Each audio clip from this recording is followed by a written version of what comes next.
భారత్ అభివృద్ధి చేసిన unified payments interface సేవలు ప్రపంచవ్యాప్తంగా విస్తరిస్తూ డిజిటల్ చెల్లింపుల రంగంలో దేశాన్ని గ్లోబల్ లీడర్గా నిలుపుతున్నాయి. UAE, Singapore, Bhutan, Nepal, Sri Lanka, France, Mauritius మొత్తం యూపీఐ సేవలు అందుబాటులోకి వచ్చాయని కేంద్ర ప్రభుత్వం శుక్రవారం పార్లమెంటుకు తెలియజేసింది. రాజ్యసభలో కేంద్ర ఎలక్ట్రానిక్స్, ఐటీ శాఖ సహాయ మంత్రి జితిన్ ప్రసాద్ ఒక ప్రశ్నకు సమాధానంగా ఈ వివరాలు వెల్లడించారు.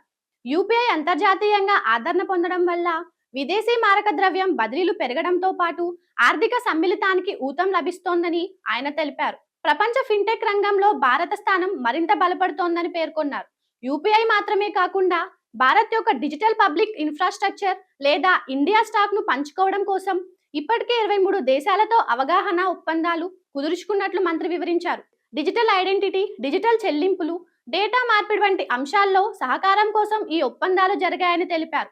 ఇందులో భాగంగా డిజిలాకర్ కోసం క్యూబా, కెన్యా, యుఏఈ, లావోస్లతో ఒప్పందాలు కుదిరాయి.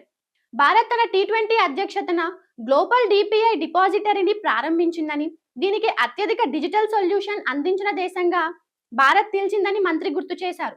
మరోవైపు దేశీయంగానూ యూపీఐ వాడకం భారీగా పెరుగుతోంది. ఈ ఏడాది జనవరిలో 28.33 లక్షల కోట్ల విలువైన 21.70 బిలియన్ల లావాదేవీలు నమోదైనట్లు ఎన్పిసిఐ గణాంకాలు చెబుతున్నాయి.